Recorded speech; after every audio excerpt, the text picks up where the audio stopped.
Sesungguhnya kehidupan ini merupakan suatu rangkaian dari keputusan. Saudara menjadi saudara sekarang karena berbagai keputusan yang telah saudara ambil di masa yang silam. Sedangkan tidak ada orang yang dapat menghindar dari keharusan untuk membuat keputusan. Bahkan orang yang tidak bersedia membuat keputusan pun sesungguhnya sudah membuat keputusan, yaitu memutuskan untuk tidak mengambil keputusan. Disinilah pentingnya mengalami dan menaati tuntunan Tuhan. Tuntunannya yang menolong saudara dalam membuat keputusan yang tepat. Tuntunan Tuhan sang terang yang tidak akan saudara sesali. Sebab akan memungkinkan saudara hidup dalam kebahagiaan yang berlimpah-limpah. Bapak Ibu sekalian, selamat berjumpa kembali di ibadah Gereja Kristen Perjanjian Baru Fajar Pengharapan. Mari bangkitkan dan perteguh iman Anda dengan mengikuti pertemuan doa Oasis yang kembali diadakan setiap hari Rabu pukul 10 pagi secara onsite di Jalan Pasir Koja 58. Dan juga pertemuan doa kontemplatif setiap hari Kamis melalui kanal YouTube Doa Fajar Pengharapan yang dapat Anda ikuti di sepanjang hari. Kesan atau kelompok saling memperhatikan adalah komunitas yang sangat membangun dan menguatkan iman kita. Pastikan setiap Anda telah tergabung dalam sebuah kesan. Bila Anda belum memilikinya, segera hubungi nomor yang tertera di layar agar pengurus kesan dapat membantu Anda. Bagi Anda yang memiliki beban dan pergumulan, kirimkan beban doa Anda ke nomor WA 0811 841 765. Para pendoa gereja kita akan mendukung Anda dengan mendoakan setiap beban dan pergumulan Anda tersebut. Informasi dan pengumuman penting lainnya dapat Anda lihat dan ikuti di bagian menjelang akhir ibadah ini. Selamat beribadah!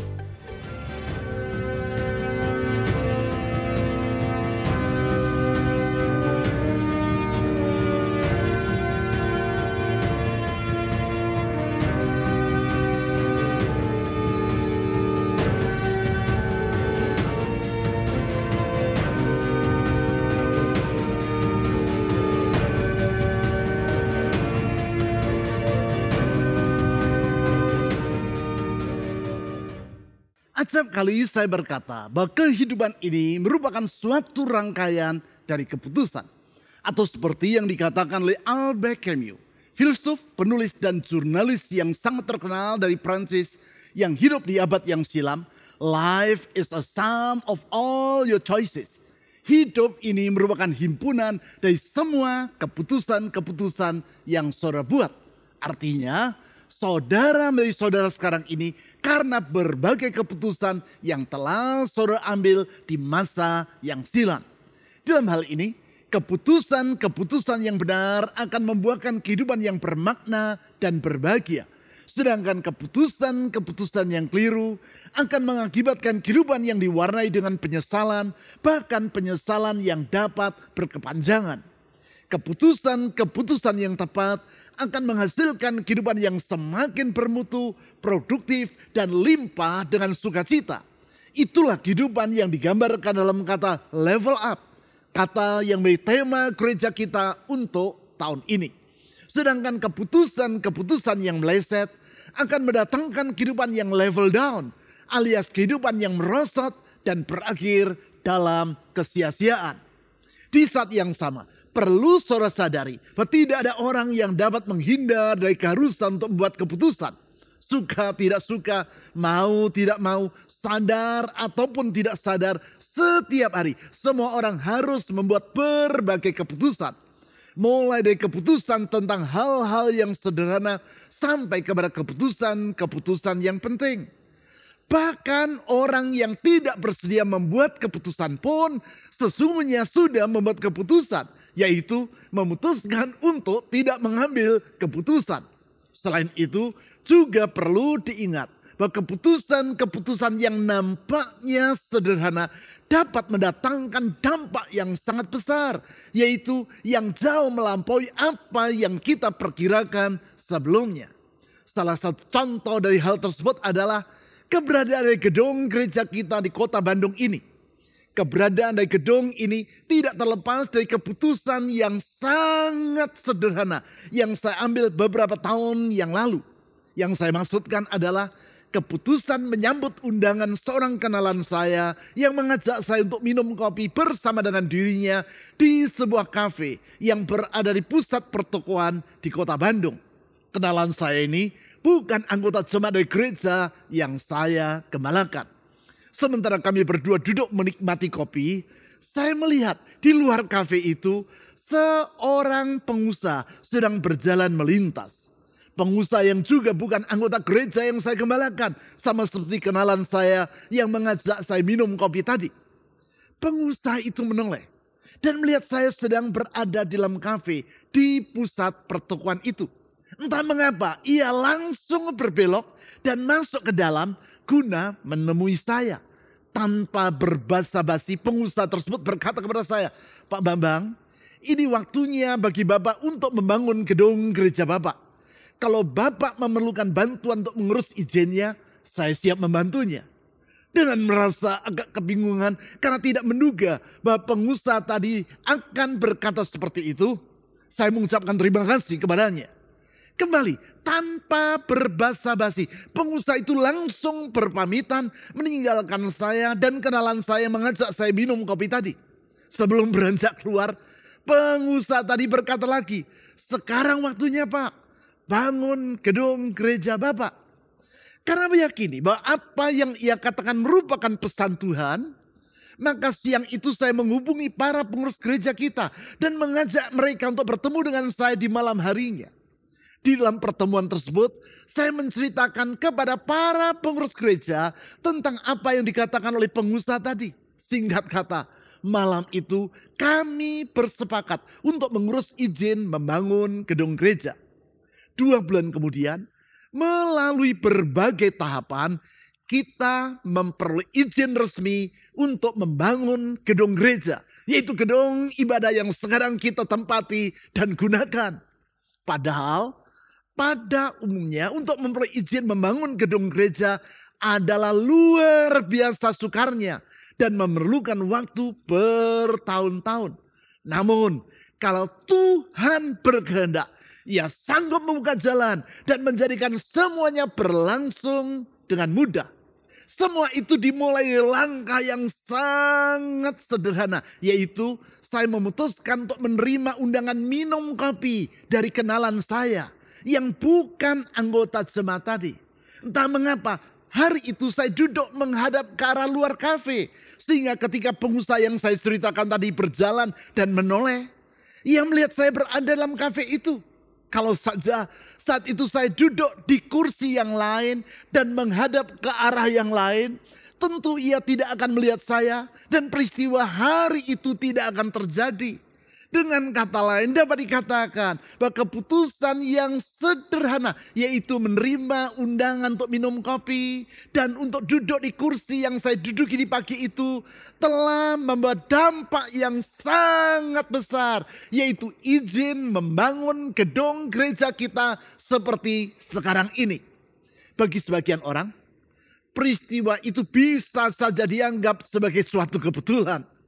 Kebetulan saya memenuhi undangan kenalan saya untuk minum kopi bersama dengan dirinya. Kebetulan saya duduk di kursi yang menghadap ke arah luar kafe itu. Kebetulan pengusaha yang saya ceritakan tadi datang ke pusat pertokoan itu, berjalan dan menoleh ke arah kafe. Kebetulan ia melihat saya. Kebetulan ia ingin mendorong saya untuk membangun gedung gereja. Kebetulan pengurusan izin itu berjalan dengan lancar. Kebetulan seluruh jemaat ikut mendukung pembangunan gedung gereja sehingga gedung ini jadi. Seakan-akan suatu rangkaian dari kebetulan. Namun harus saudara ketahui bahwa sesungguhnya di dalam Tuhan tidak ada yang bersifat kebetulan.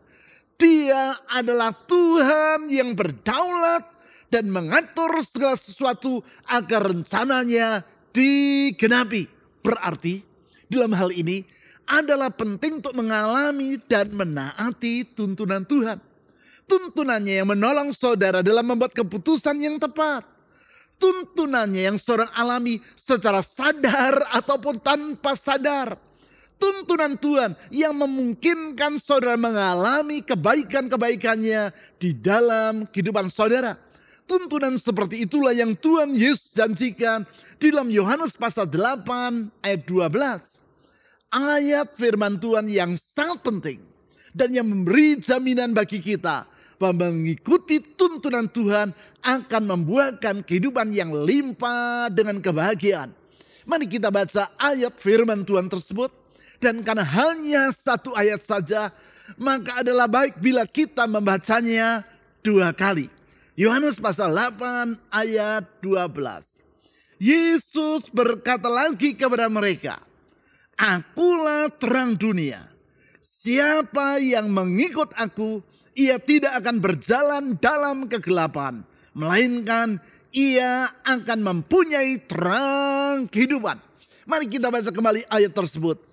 Yesus berkata lagi kepada mereka, 1, 2, 3. Akulah terang dunia. Siapa yang mengikut aku, ia tidak akan berjalan dalam kegelapan, melainkan ia akan mempunyai terang kehidupan. Ketika Yesus mengucapkan kalimat-kalimat yang baru saja kita baca ini, saat itu ia sedang berada di kota Yerusalem.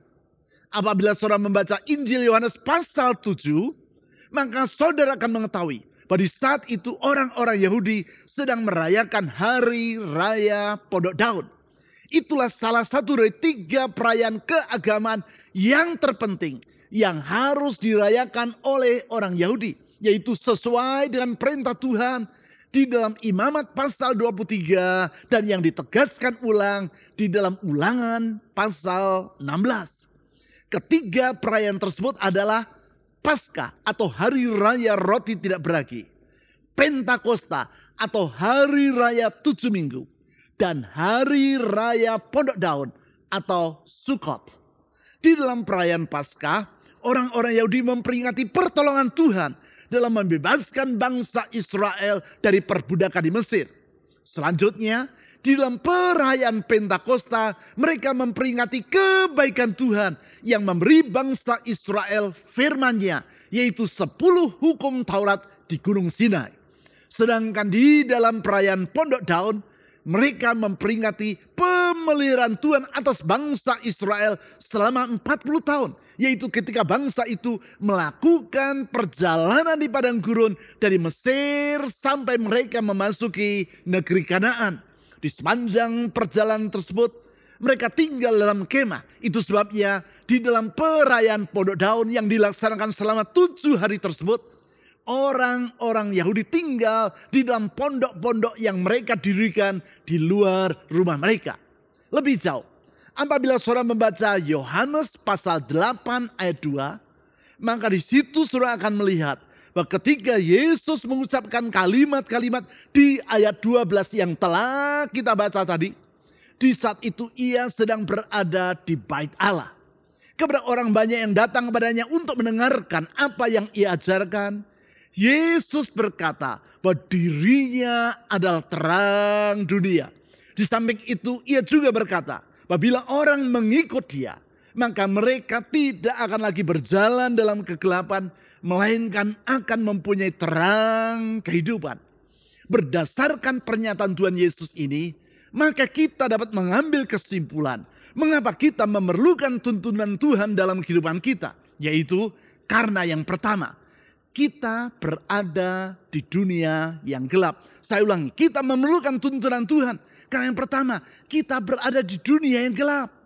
Hal tersebut nampak dari pernyataan Tuhan Yesus di ayat 12 tadi. Yaitu, siapa yang mengikut aku, ia tidak akan berjalan dalam kegelapan. Dengan kata lain, apabila orang tidak mengikut Yesus, maka orang tersebut akan berjalan dalam kegelapan.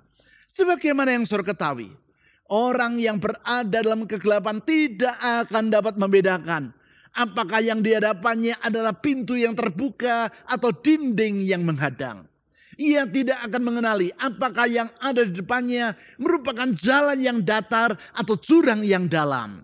Ia tidak akan mengetahui mana arah ke barat ataupun ke timur. Dengan kata lain, orang yang berada dalam kegelapan yang sangat pekat tidak dapat membedakan mana yang benar dan mana yang salah, serta tidak mengetahui arah mana yang harus ia tempuh.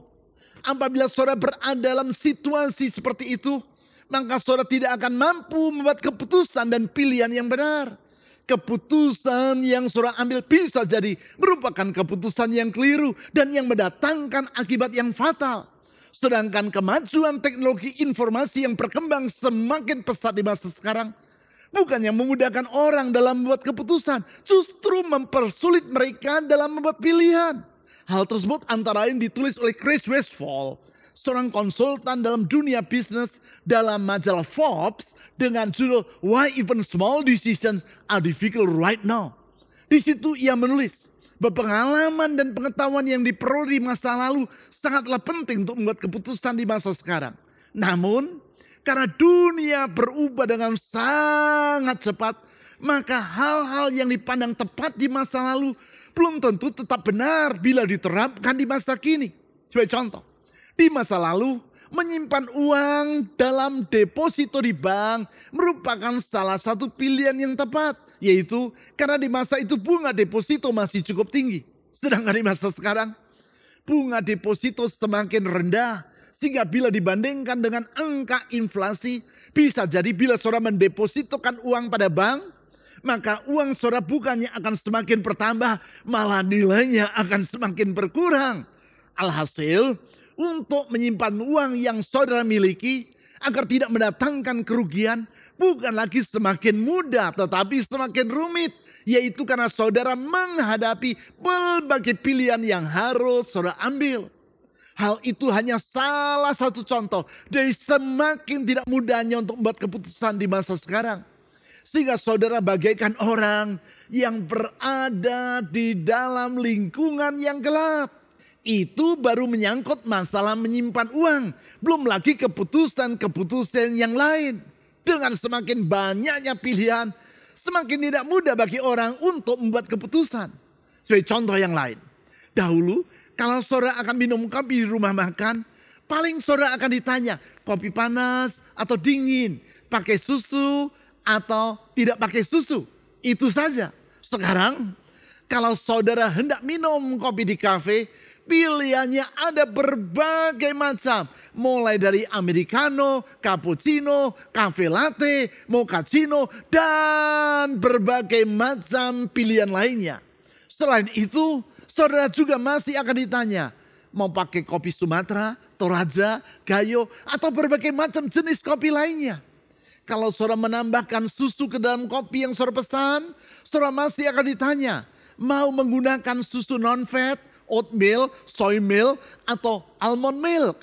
Saudara juga masih akan ditanya ukuran gelas kopi yang saudara pesan.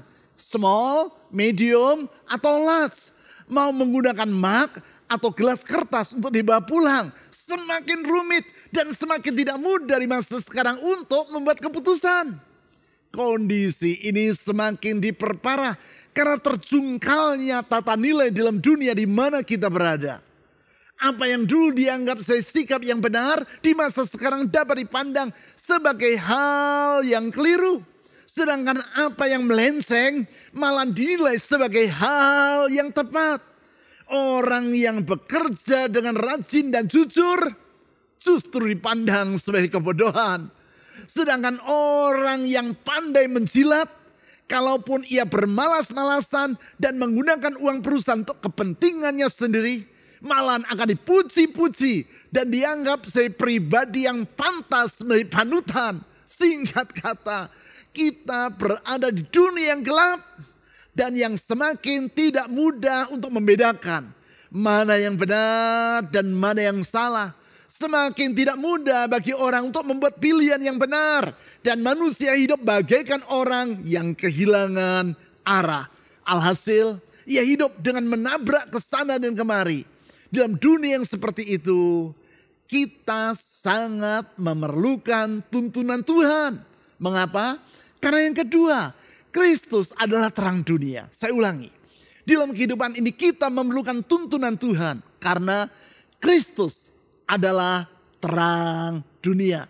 Hal tersebut Yesus kemukakan dengan jelas dan lugas di ayat 12 tadi. Yaitu dengan berkata, Akulah terang dunia. Dia adalah sang terang yang sangat kita perlukan. Sebab sesungguhnya kehidupan di dunia ini adalah bagaikan suatu perjalanan. Itulah perjalanan menyusuri waktu yang tidak dapat kita hentikan. Bagi orang yang sedang berada dalam perjalanan, salah satu kebutuhan yang sangat hakiki atau mutlak ia perlukan adalah sarana untuk menerangi jalan di waktu malam. Tanpa cahaya yang menerangi jalan yang ia tempuh, maka perjalanan di malam hari akanlah sangat berbahaya. Hal itulah yang saya alami sekian tahun yang silam, yaitu ketika saya masih berkuliah di ITS Surabaya. Hari itu saya bersama dengan 4 orang teman kuliah saya melakukan perjalanan ke lereng Gunung Semeru di Jawa Timur. Kami sedang mengikuti pelatihan mendaki gunung yang dilaksanakan di punggung gunung tertinggi di Pulau Jawa tersebut. Dari sejak pagi teman-teman kami yang lain sudah berangkat terlebih dulu. Sedangkan kami berlima, karena masih harus mengikuti ujian akhir semester di kampus, maka kami baru berangkat dari Surabaya di siang harinya. Senja menjelang petang, kami tiba di desa terakhir di daerah Lumajang. Sebelum kami mulai menempuh perjalanan menembus hutan untuk menuju ke lokasi tempat pelatihan itu dilaksanakan. Berjalan sekitar 1 jam dari desa tersebut, tibalah kami di pinggir hutan. Kami berhenti untuk menyiapkan peralatan guna menempuh perjalanan malam. Betapa terkejutnya kami. Ternyata tidak seorang pun di antara kami berlima yang membawa lampu senter. Artinya di saat itu kami menghadapi dilema. Kalau kami meneruskan perjalanan, berarti kami harus berjalan di dalam kegelapan. Sedangkan kalau kami kembali ke desa tadi untuk membeli lampu senter, selain warung-warung di desa itu pasti sudah tutup, juga belum tentu di desa yang kecil dan terpencil itu ada warung yang menjual lampu senter. Sedangkan adalah juga tidak mungkin bagi kami untuk bermalam di pinggir hutan tersebut. Sebab kami tidak membawa perlengkapan untuk berkemah. Karena tenda dan berbagai perlengkapan yang lain telah dibawa oleh teman-teman kami yang berangkat dari pagi mendahului kami. Akhirnya kami memutuskan untuk terus berjalan tanpa lampu penerangan. Sedangkan saat itu langit sedang tidak berbulan. Artinya jalan yang kami tempuh hanya diterangi oleh sedikit cahaya bintang alias serba remang-remang. Padahal jalan yang kami lalui adalah jalan setapak yang sempit. Sisi kiri jalan dibatasi oleh tebing yang agak terjal. Dan di sisi kanan jalan terbentang jurang yang menganga lebar. Keadaan itu memaksa kami untuk berjalan dengan sangat hati-hati. Setapak demi setapak. Karena kalau sedikit salah melangkah, kami akan terjerumus ke dalam jurang yang sangat dalam tersebut. Alhasil, jarak dari pinggir hutan ke tempat perkemahan yang seharusnya hanya sejauh kurang dari 2 jam itu, harus kami tempuh selama lebih dari 5 jam. Di dalam perjalanan itu satu hal yang sangat kami harapkan, yaitu cahaya yang menerangi perjalanan kami. Itulah yang Yesus maksudkan dengan berkata, Akulah terang dunia dalam Yohanes pasal 8 ayat 12 tadi. Ia adalah terang yang sangat kita perlukan. Yesus adalah sang terang karena hikmatnya bersifat tidak terbatas. Di dalam terang hikmatnya itu, ia menuntun kita di setiap langkah yang kita tempuh dalam kehidupan ini. Tuntunannya yang tidak pernah salah. Sebab dia adalah pribadi yang maha tahu. Dalam hikmat dan pengetahuan yang tidak terbatas itu, ia selalu membawa kita di jalan yang benar dan menolong kita dalam membuat keputusan-keputusan yang tepat. Sekarang, yang ketiga, dalam kehidupan ini kita memerlukan tuntunan Tuhan. Karena Kristus memberi terang kehidupan. Saya ulangi, kita memerlukan tuntunan Tuhan. Karena yang ketiga, Kristus memberi terang kehidupan. Hal tersebut Tuhan Yesus utarakan di ayat 12 tadi. dengan berkata, "Akulah terang dunia. Siapa yang mengikut aku, ia tidak akan berjalan dalam kegelapan, melainkan ia akan mempunyai terang kehidupan." Di sini Tuhan Yesus berkata, karena dia adalah terang dunia, maka siapa yang mengikut dia akan mempunyai terang kehidupan. Pernyataan ini sebagaimana yang telah saya utarakan tadi, Yesus kemukakan di dalam bait Allah di kota Yerusalem ketika orang-orang Yahudi sedang merayakan Hari Raya Pondok Daun. Hari raya yang diselenggarakan dengan maksud untuk mengingat pemeliharaan Allah ketika umat yang menempuh perjalanan di padang gurun dari Mesir sampai ke Kanaan. Di dalam perjalanan sepanjang 40 tahun tersebut, Tuhan menuntun umatnya dengan tiang awan di siang hari yang berubah menjadi tiang api di malam hari. Tentang hal tersebut, di dalam Keluaran pasal 13 ayat 21 ditulis, Tuhan berjalan di depan mereka, maksudnya berjalan di depan bangsa Israel pada siang hari dalam tiang awan untuk menuntun mereka di jalan. Dan pada malam hari dalam tiang api untuk menerangi mereka, sehingga mereka, bangsa Israel, dapat berjalan siang dan malam. Itu sebabnya dalam perayaan Pondok Daun, di samping selama 7 hari orang-orang Yahudi harus tinggal di pondok-pondok di luar rumah mereka untuk mengingat bagaimana di sepanjang perjalanan di padang gurun mereka tinggal di dalam kemah. Juga di pelataran dalam bait Allah dinyalakan dian berkaki 7 atau yang disebut sebagai menorah yang berukuran besar guna menerangi seluruh pelataran tersebut. Hal ini adalah untuk mengingat tiang api dari Tuhan yang menuntun umatnya di sepanjang perjalanan di padang gurun tadi. Di dalam masa perayaan tersebut, Yesus berkata, "Akulah terang dunia." Bila saudara melihat Yohanes pasal 8 ayat 20, di situ ditulis, kata-kata itu dikatakan Yesus dekat perbendaharaan waktu ia mengajar di dalam bait Allah. Yang dimaksudkan dengan perbendaharaan di sini adalah kotak-kotak yang disediakan di pelataran bait Allah, tempat umat Tuhan memasukkan persembahan mereka kepada Allah. Di pelataran itulah menorah atau dian berkaki 7, lampu yang berkaki 7, yang berukuran besar dan yang dinyalakan pada hari raya Pondok Daun tadi ditempatkan. Kita dapat membayangkan, sementara Yesus berkata, "Akulah terang dunia," ia mengucapkan kata-kata itu sambil menunjuk menorah yang berada di dekat dirinya. Dengan demikian ia berkata, apabila Allah dengan tiang api telah menerangi dan menuntun bangsa Israel di padang gurun, maka sekarang Yesuslah sang terang yang menuntun umat manusia di dunia. Menuntun mereka dalam kebenaran sehingga mereka mempunyai terang kehidupan. Yesuslah sang terang yang menuntun kehidupan kita sehari-hari. Sebagaimana tiang awan dan tiang api yang menuntun bangsa Israel di padang gurun memberi kehidupan bagi mereka, demikianlah Yesus sang gembala yang baik menuntun dan menyediakan pemeliharaan bagi kita, kawanan dombanya. Mengikuti tuntunan tiang awan dan tiang api itu sangatlah diperlukan. Sebab di mana tiang awan dan tiang api itu berada, di sanalah Allah menyediakan makanan, yaitu dalam bentuk mana atau roti dari surga dan air bagi umatnya. Demikianlah seperti yang Tuhan Yesus katakan dalam Yohanes pasal 8 ayat 12 tadi. Siapa yang mengikut aku, ia tidak akan berjalan dalam kegelapan. Perhatikan, melainkan ia akan mempunyai terang kehidupan. Sesungguhnya kita sangat memerlukan tuntunan Tuhan dan kita wajib mengikuti tuntunannya itu. Di dalam kesadaran tentang pentingnya hidup mengikuti tuntunan Tuhan Yesus, pribadi yang hikmatnya tidak terbatas itu, maka di sepanjang bulan ini saya mengajak saudara untuk hidup dituntun oleh terangnya atau guided by his light.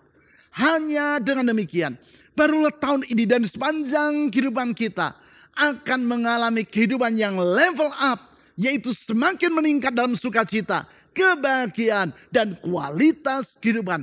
Itulah kehidupan yang bermakna dan tidak sia-sia. Hari ini kita sudah memasuki bulan yang ketiga dari tahun yang sedang kita jalani. Dan sebulan lagi kita akan merayakan Jumat Agung serta Minggu Paskah. Padahal rasanya baru beberapa saat yang lalu kita merayakan Natal serta Tahun Baru. Dan sebentar lagi kita akan memperingati pengorbanan Tuhan Yesus sampai mati di kayu salib.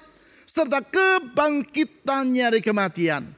Sehingga benarlah kata Virgil, seorang penyair Romawi yang hidup 2200 tahun yang lampau. Yaitu tempus fugit. Frasa dalam bahasa Latin yang artinya waktu berlalu dengan sangat cepat atau time flies dalam bahasa Inggris. Guna menyiapkan hati untuk menyambut hari Jumat Agung dan Paskah tersebut, maka mulai minggu depan, yaitu mulai tanggal 9 Maret, kita memasuki minggu-minggu Prapaskah. Minggu-minggu Prapaskah yang di dalam kalender gereja di seluruh dunia berlangsung selama 40 hari. Yaitu untuk mengingat 40 tahun perjalanan umat Tuhan di padang gurun. Dan 40 hari Yesus berpuasa di padang gurun sebelum ia memulai pelayanannya di dunia 2000 tahun yang silam. Itulah masa di mana kita menyiapkan hati untuk menyambut dan mensyukuri kasih Tuhan Yesus yang tidak terbatas dalam pengorbanannya di kayu salib. Dan kuasanya yang tidak terbatas sebagaimana yang terbukti melalui kebangkitannya dari kematian. Di dalam minggu-minggu Prapaskah tersebut, saya akan mengajak saudara untuk semakin mendekatkan diri kepada Tuhan dengan melakukan renungan Prapaskah seminggu sekali.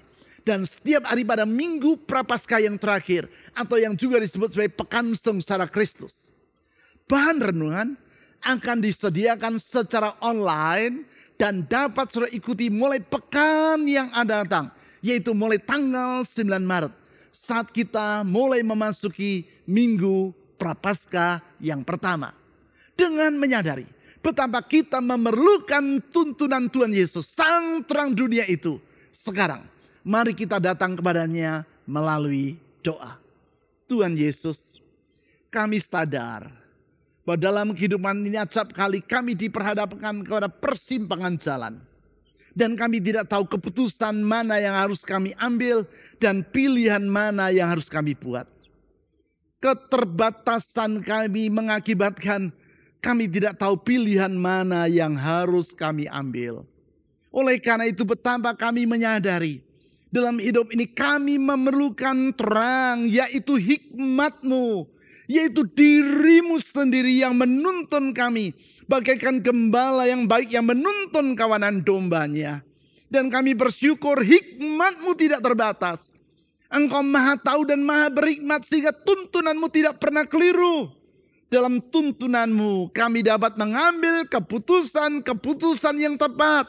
Dan mengisi hidup ini dengan kehidupan yang bermakna dan tidak sia-sia. Bukan kehidupan yang kami sesali, tapi hidup yang kami dapat syukuri. Oleh karena itu Tuhan, kami berdoa, tuntun kami dalam terang-Mu. Tuntun kami dengan firman dan Roh Kudus-Mu. Pikiran kami Engkau penuhi dengan firman dan Roh-Mu. Sehingga setiap keputusan yang kami ambil sejalan dengan kehendak-Mu. Karena di dalam kehendak-Mu lah kami mengalami hidup yang bermakna itu. Kami bersyukur kepada-Mu ya Tuhan Yesus. Karena Engkau mau menuntun kami. Dalam hikmat dan kasih-Mu itu, Engkau bersedia mengulurkan tangan, menggandeng, menggenggam hidup kami. Dalam genggaman-Mu kami mengalami kebahagiaan yang sesungguhnya. Di sana kami mengalami pemeliharaan yang berlimpah-limpah. Engkau membuka jalan di saat tiada jalan. Menyediakan jalan keluar bagi mereka yang mengalami kesulitan. Karena kalau Tuhan gembala yang baik itu yang menuntun hidup kami tidak akan kekurangan apapun juga. Tuhan Yesus, ke dalam tangan-Mu kami menyerahkan masa depan kami. Kami menyerahkan hidup rumah tangga, pekerjaan, pelayanan kami, kesehatan kami. Seluruh hidup ini ada dalam tangan Tuhan. Karena dalam Tuhan Yesus ada kehidupan yang level up dan not level down. Hidup yang semakin bermakna dan tidak sia-sia. Di dalam nama Tuhan Yesus kami telah berdoa. Amin. Di saat ku daya, kuasa-Mu yang sempurna. Ketika ku percaya, mujizat itu nyata, bukan karena kekuatan, namun Roh-Mu ya Tuhan. Ketika ku berdoa, mujizat itu nyata. Di saat ku tak berdaya, kuasa-Mu yang sempurna. Ketika ku percaya, mujizat itu nyata, bukan karena kekuatan, namun Roh-Mu ya Tuhan. Ketika ku berdoa, mujizat itu nyata. Saudara-saudari, kita yang percaya kepada Tuhan Yesus akan merayakan dan memperingati anugerah Tuhan melalui perjamuan kudus. Di dalam kasih-Nya, Tuhan Yesus telah datang ke dunia untuk menyelamatkan umat manusia yang seharusnya tidak layak untuk diselamatkan. Di dalam kasih-Nya, Dia memberikan kepada kita masa depan yang indah, masa depan yang penuh dengan kebahagiaan. Mari kita berdoa. Kami menaikkan pujian dan syukur kami kepada-Mu ya Tuhan, Allah yang mengasihi kami. Kami bersyukur Engkau telah berkenan datang ke dunia, bahkan mati di kayu salib, untuk menebus kami dari dosa dan kesalahan kami. Kami bersyukur kepada Tuhan, Engkau memberikan kepada kami masa depan yang gemilang, masa depan yang penuh dengan kebahagiaan. Masa lalu kami yang kelam telah Engkau hapuskan, dan kami dapat berjalan di dalam kemenangan dan keberhasilan. Sungguh besar ya Tuhan, kemurahan-Mu bagi setiap kami. Di dalam nama Yesus kami berdoa. Saudara-saudari, mari kita mengambil roti dengan ucapan syukur kepada Tuhan. Dan malam pada waktu Yesus mau diserahkan, Dia mengambil roti, mengucap syukur atasnya, dan membagi-bagikannya kepada para murid seraya berkata, "Inilah tubuhku yang diserahkan bagi kamu. Makanlah menjadi peringatan akan aku." Dengan ucapan syukur kepada Tuhan untuk anugerah keselamatan yang Dia anugerahkan kepada kita, mari kita makan roti perjamuan kudus bersama-sama di dalam nama Tuhan Yesus.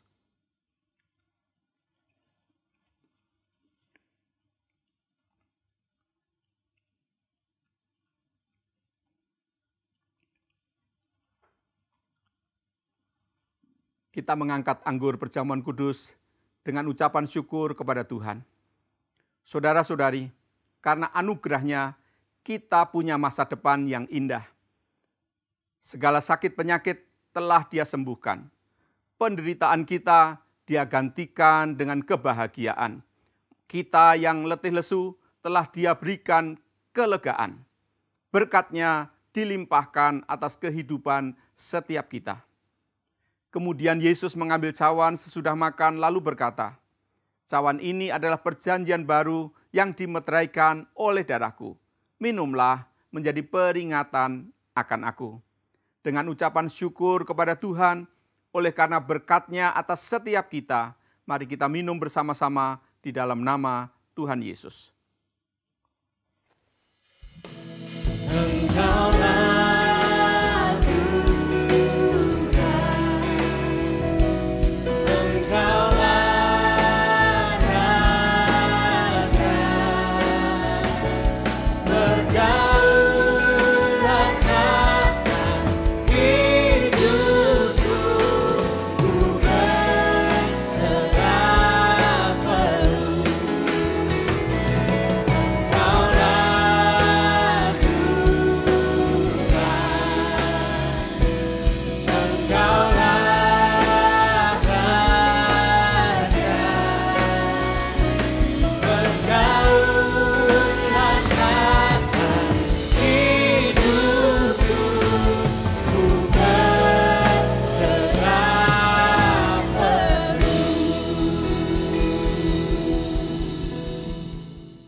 Berikut adalah beberapa informasi dan kegiatan gereja kita yang dapat Anda ikuti.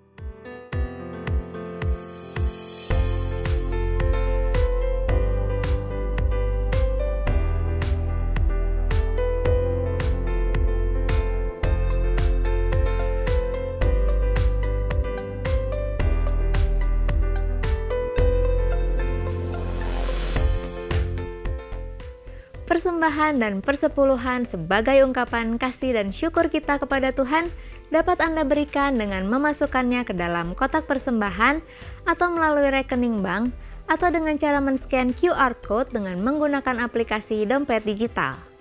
Ibadah online GKPB Fajar Pengharapan dapat Anda ikuti setiap saat mulai hari Sabtu pukul 5 sore melalui YouTube, website, dan aplikasi yang tertera di layar. Berbagai informasi penting lainnya dari gereja kita dapat Anda ikuti melalui website www.fajarpengharapan.net atau melalui aplikasi GKPB Fajar Pengharapan serta Instagram GKPB Fajar Pengharapan. Bapak Ibu Saudara sekalian, sehat selalu dan sampai jumpa minggu depan.